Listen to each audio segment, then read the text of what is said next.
Inner battle ہم نے کل بھی ذکر کیا تھا کہ اندر ایک جنگ چل رہی ہے فجور اور تقوی کی، برائی اور اچھائی کی، good wolf and bad wolf.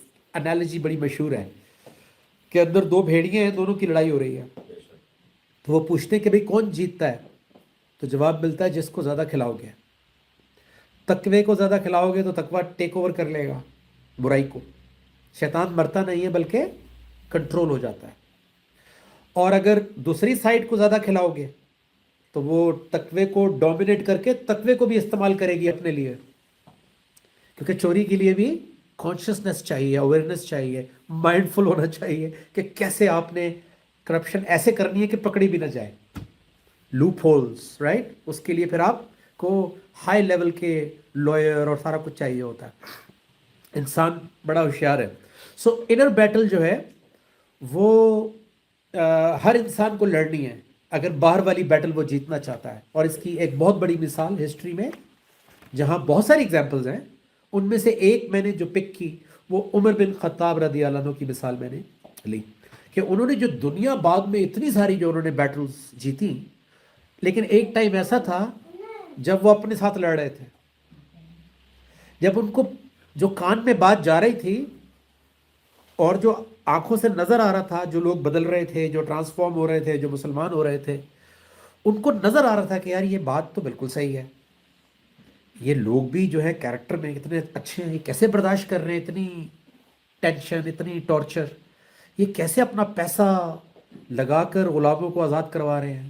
ابو بکر صدیق رضی اللہ عنہ کو وہ دیکھ دیکھ کے دور سے انسپائر ہوتے تھے کہ واو، ابی بکر جو ہے وہ ان کے لیے بہت ایک انسپائرنگ فگر تھی، پہلے بھی اسلام قبول کرنے سے پہلے بھی. تو لیکن اندر جو تھا ان کے اندر ایک کوزیوز، بہت ایک ریجڈ، ایک بہت ہی پاورفل، ہارڈ اینڈ فاسٹ قسم کا ایک کیریکٹر ہے وہ. تو اسی لیے انہوں نے ان کا کال بڑا مشہور ہے، میں نے کئی دفعہ پڑھا ہے کہ قومو، ہاں کھڑے ہو جاؤ، قوموا سٹینڈ لو انفسکم اپنے نفسوں کے ساتھ، اپنے نفس کے ساتھ سٹینڈ لو قبل ان تحسبوا، اس سے پہلے کہ تحسبو، تمہاری اکاؤنٹیبلٹی ہو جائے، تمہارا حساب ہو جائے، احتساب ہو جائے. وزینوا، تو اپنے نفس کے ساتھ سٹینڈ لے لو اس سے پہلے کہ تمہاری اکاؤنٹیبلٹی ہو جائے. اس کا مطلب ہے اکاؤنٹیبلٹی تو ہونی ہے، وہ تو ہم سب کو پتہ ہے.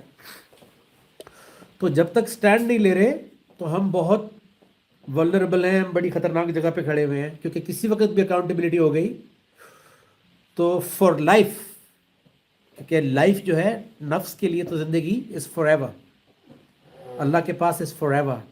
تو جدھر بھی جائیں گے فار ایور جائیں گے. اس لیے وہ کہہ رہے ہیں کہ یہیں اپنا حساب کتاب کر لو، جہاں سٹینڈ پہ ہم ویک ہیں، جہاں پہ ہم کمزور پڑ رہے ہیں وہاں پہ سٹینڈ لے لو، جہاں پہ لیا ہوا ہے اس کو مینٹین کرتے رہو، اور جہاں پہ ہم نہیں سٹینڈ لے پا رہے، جہاں پہ ہم ویک پڑ رہے ہیں، ڈھیلے ہو رہے ہیں، کمفرٹ زون میں رہ رہے ہیں، وہاں پہ سٹینڈ لے لو. قوموا انفسکم، رائٹ؟ اچھا یہ کیوں کہہ رہے ہیں وہ کہ کھڑے ہو جاؤ اپنے نفس کے ساتھ؟ یہ کہاں سنی انہوں نے بات؟ حضرت عمر بن خطاب رضی اللہ عنہ خود سے بول سکتے ہیں؟ کیونکہ ظاہر ہے یہ ایمان لانے کے بعد کی بات ہے. تو یہ انفارمیشن کہاں سے آئی ان کے پاس؟ سورہ نساء 4 آیت 135 یہاں سے آئی.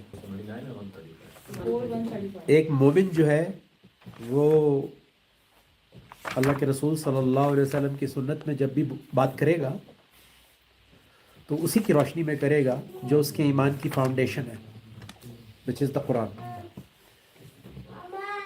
ٹھیک ہے جی، پڑھ دیں، پہلی لائن پڑھ دیں. یا ایھا الذین آمنوا، اے وہ لوگوں جو ایمان لائے ہو، کونوا قوامین بالقسط، کونو قوامین، وہاں کہہ رہے تھے قومو، یہ صرف ورب اور اس کا چکر ہے. قومو کھڑے ہو جاؤ، قوامین کھڑے ہونے والے ہو جاؤ. اب یہاں پہ کون کہہ رہا ہے؟ یہاں پہ اللہ کہہ رہے ہیں. وہ وہی بات انہوں نے اپنے الفاظ میں آگے لوگوں کو کہی ہے کہ کونو قوامین بالقسط، انصاف کے ساتھ کھڑے ہو جاؤ. شہداء للہ، اور اپنی مرضی سے سٹینڈ مت لو. کیونکہ کیا ہوتا ہے کہ ہم کبھی کبھی کلچر کے نام پہ، ٹرائب کے نام پہ بھی سٹینڈ لے لیتے ہیں کہ ہمارے ہاں ہمارے ہاں جو ہے وہ ایسے نہیں ہوتا، اس پہ ہم لوگ تو مر جاتے ہیں، کٹ جاتے ہیں۔ اللہ کہہ رہے ہیں شہداء للہ، اللہ کو گواہ کر کے کھڑے ہو، یعنی یہ سٹینڈ آیت کے ساتھ ہے۔ گواہی کس کے ساتھ ہوگی؟ آیت کے ساتھ ہی ہوگی نا، کہ بھئی یہ سٹینڈ میں نے حجاب اس لیے لیا ہوا ہے کہ اللہ کا حکم ہے۔ اب اس پہ کسی کو اچھا لگے کسی کو برا لگے، دنیا الٹی ہو جائے، الٹی کھڑی ہو جائے، سیدھی کھڑی ہو جائے، میں تو نہیں چینج کر رہی، چاہے میری کمیونٹی، چاہے میری فیملی ہو، چاہے ہسبینڈ الٹا کھڑا ہو جائے، یہ حجاب نہیں اتر رہا کیونکہ یہ اللہ کا حکم ہے، رائٹ؟ سو یہ آپ کو، ہر ایمان والی کو ڈائریکٹ حکم، یا ہر ایمان والے کو ڈائریکٹ اللہ کا حکم ہے کہ تمہاری زندگی میں جو آیات اپلائی ہو رہی ہیں، جو حکم تمہاری زندگی میں آ رہا ہے اس کے اوپر سٹینڈ لے لو۔ اس کو کہتے ہیں کھڑے ہو جانا۔ اس کو آپ ہر جگہ دیکھ لیں اپنی اپنی لائف میں، میں نے تو ایک مثال دی، بلکہ ایک لائن آگے اور دیکھ لیں، وَلَوْ عَلَىٰ انفسهم، آ گیا نا نفس، چاہے وہ تمہارے اپنے نفسی نفس کے خلاف ہو، یعنی جہاں پہ ہمیں نزلہ ہو جاتا ہے کیونکہ میری ذات پہ آ گئی بات، او یہ تو مجھے حقوق دینے پڑیں گے، یہ تو مجھے کریکشن کرنی پڑے گی۔ تو اللہ کہہ رہا ہے چاہے وہاں پر تمہارے نفس کے اوپر آ رہی ہو آیت، سٹینڈ لو، مانو کہ تم غلط ہو، مانو کہ تم نے یہ کریکشن کرنی ہے، لکھ لو اپنی نوٹ بک میں کہ یار یہ میں نے جا کے اس آیت کو یاد کرنا ہے، اس کو نماز میں رکوع سجدہ کرنا ہے، اور میں نے اس کو لگ جانا ہے بس ایسی کی تیسی، اور پھر اس کے بعد میں اللہ سے دعا کروں گا کہ یا اللہ مجھے ہمت دے۔